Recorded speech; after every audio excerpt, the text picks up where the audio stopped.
A man once called me in February, genuinely upset, describing a hen whose comb had gone from bright red to black at the very tips almost overnight, seemingly out of nowhere.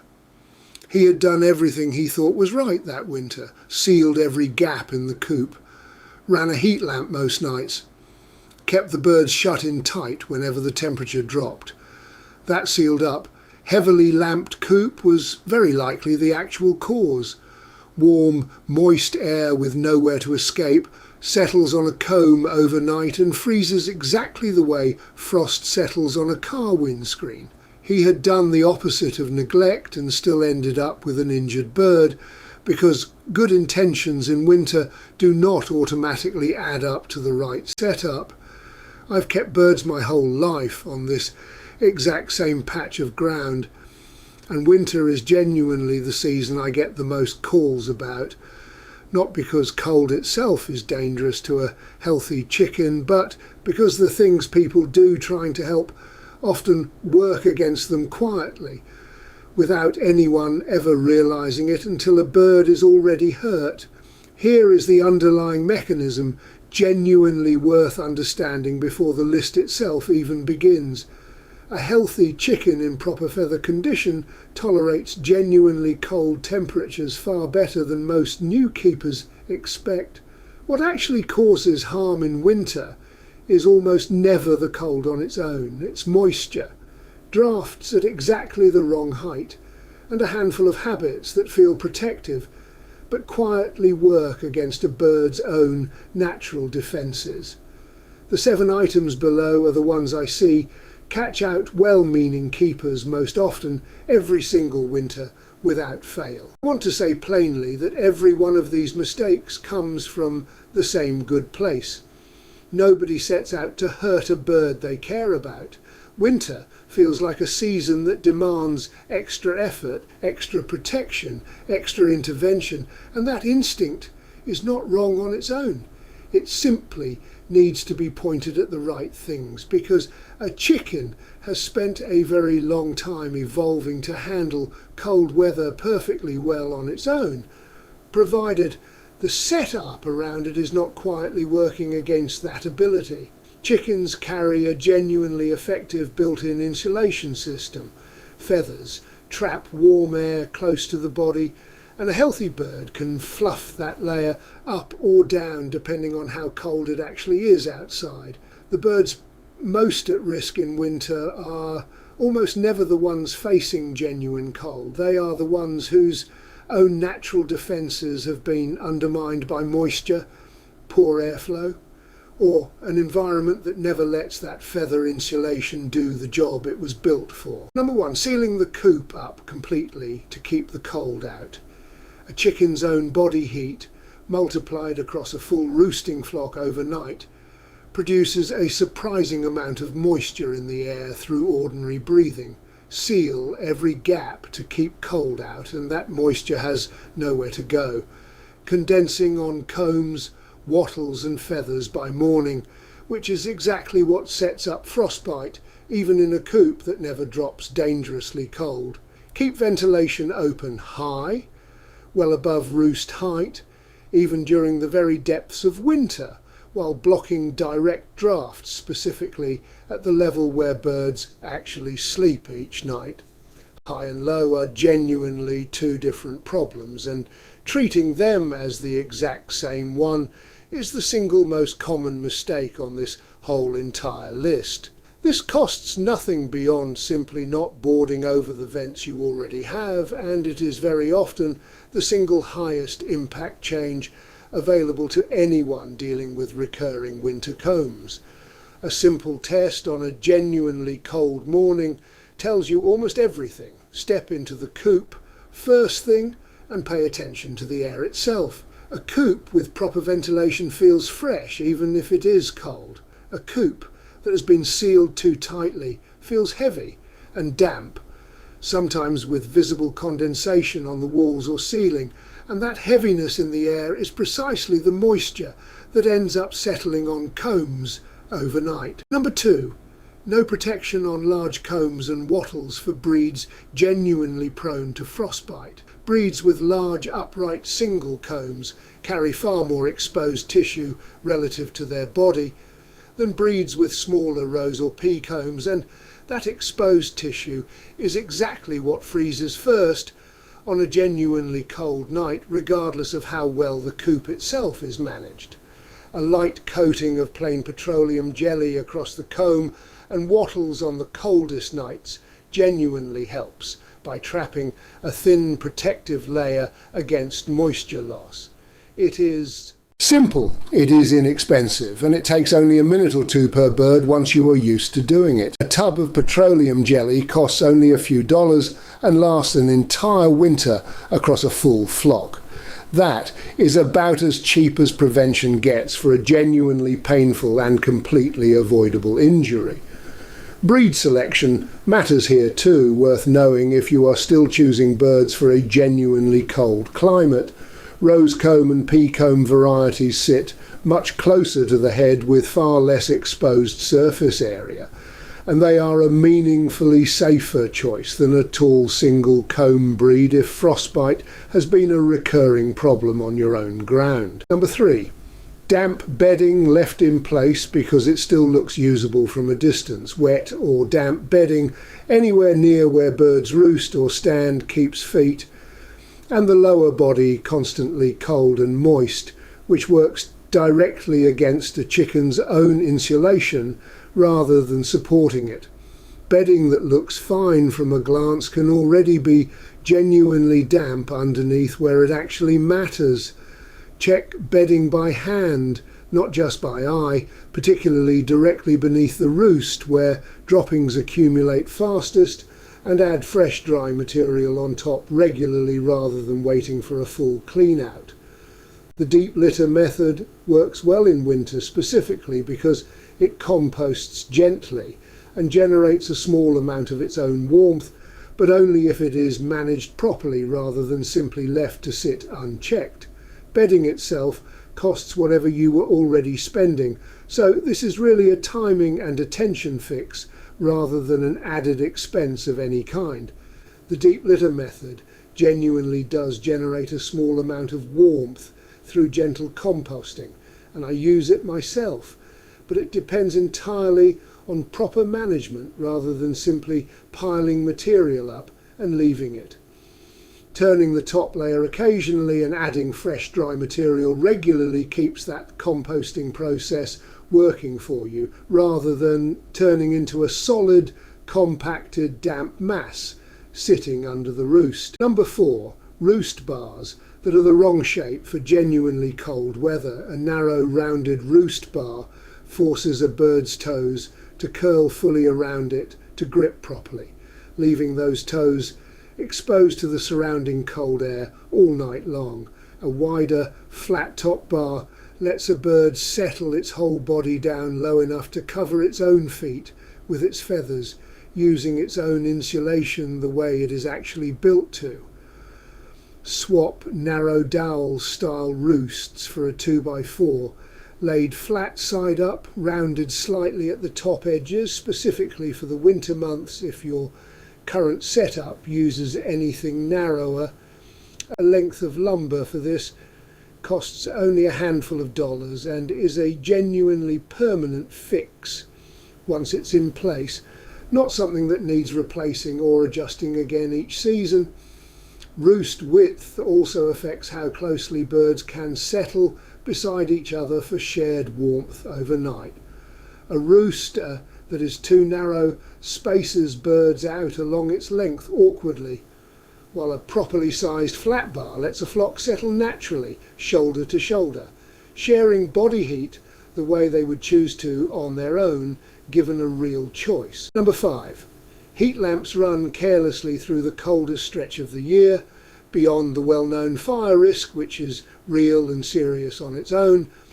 A flock that has been kept artificially warm all winter loses some of its own natural cold tolerance, and a lamp failure or a power outage during the coldest night of the year can hit a heat-dependent flock far harder than the same conditions would hit a flock that had been allowed to properly acclimate. A healthy adult flock in a dry, properly ventilated coop rarely needs supplemental heat at all in most climates. If you are in a genuinely extreme climate where some heat is warranted, a flat panel radiant heater mounted well away from bedding and feathers is considerably safer than an open heat lamp. This is one of the rare items on this list that can actually save money rather than cost it, since removing an unnecessary heat lamp entirely also removes its running cost for the whole season. I understand the instinct behind reaching for a lamp completely. Watching a flock through a genuinely bitter cold snap and wanting to do something active about it is a natural response.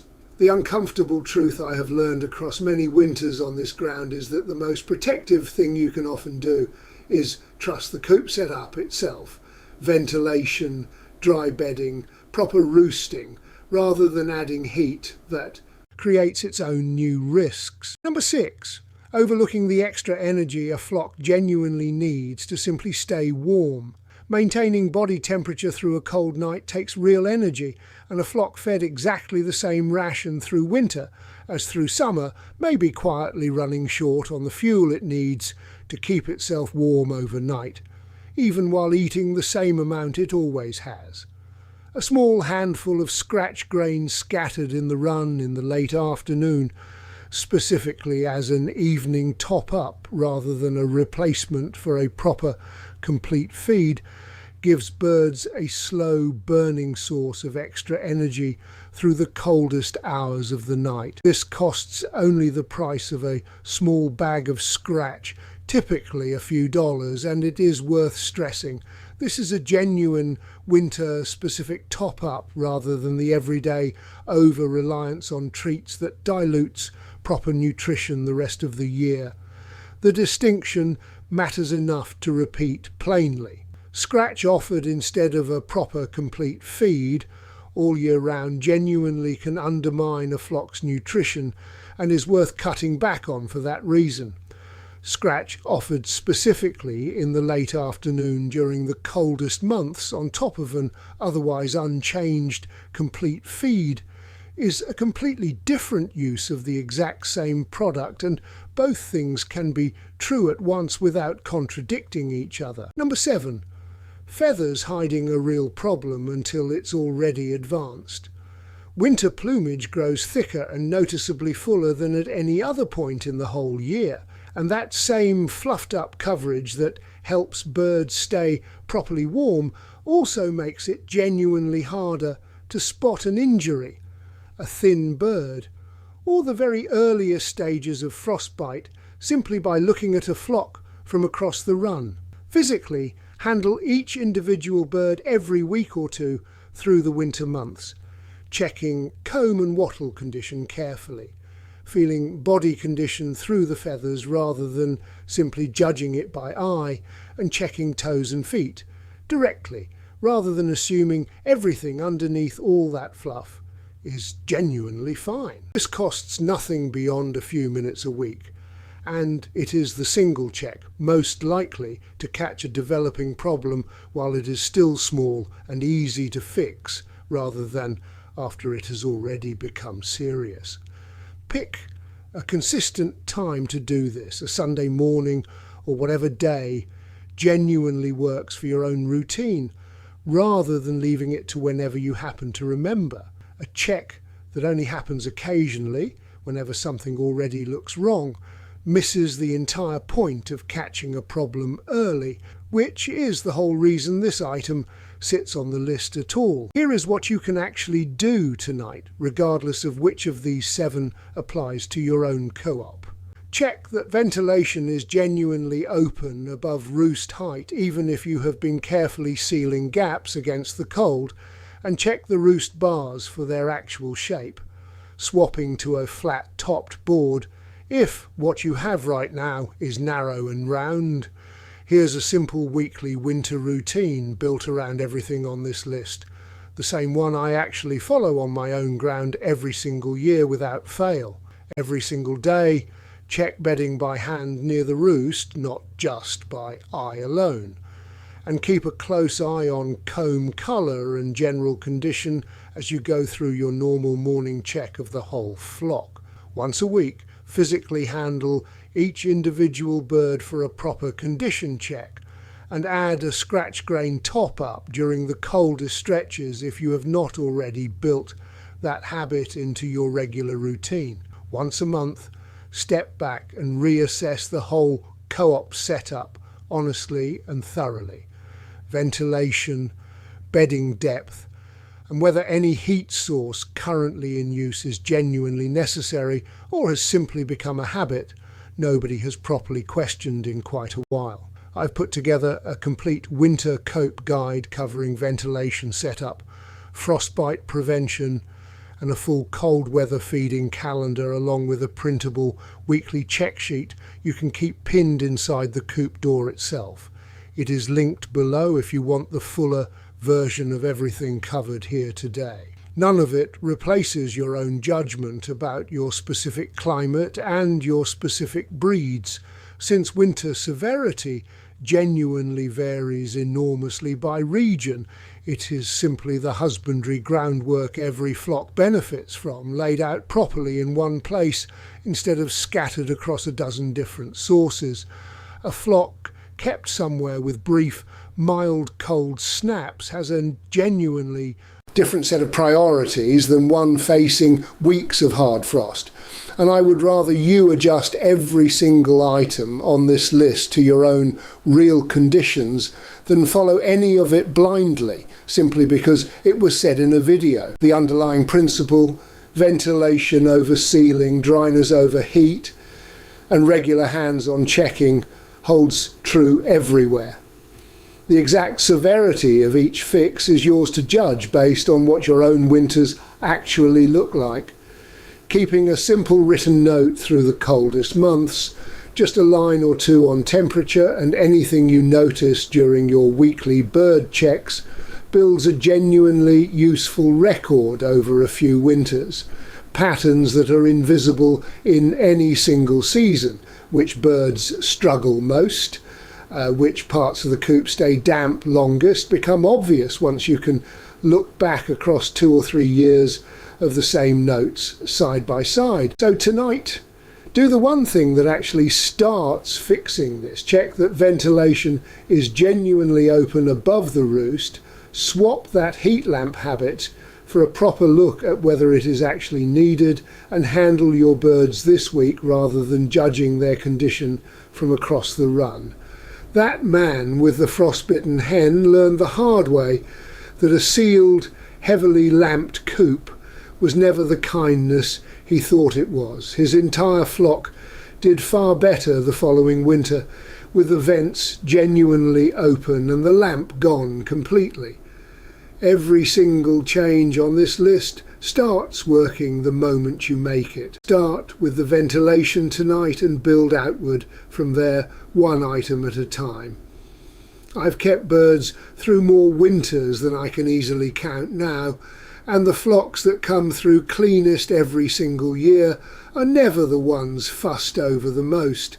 They are the ones living in a coop that lets a chicken's own natural defences actually do their job, dry, ventilated, properly roosted, checked by hand regularly rather than judged from a distance. Winter has genuinely never really been the enemy here at all. It only ever looked that way when the setup underneath was quietly working against the bird rather than properly for it year after year.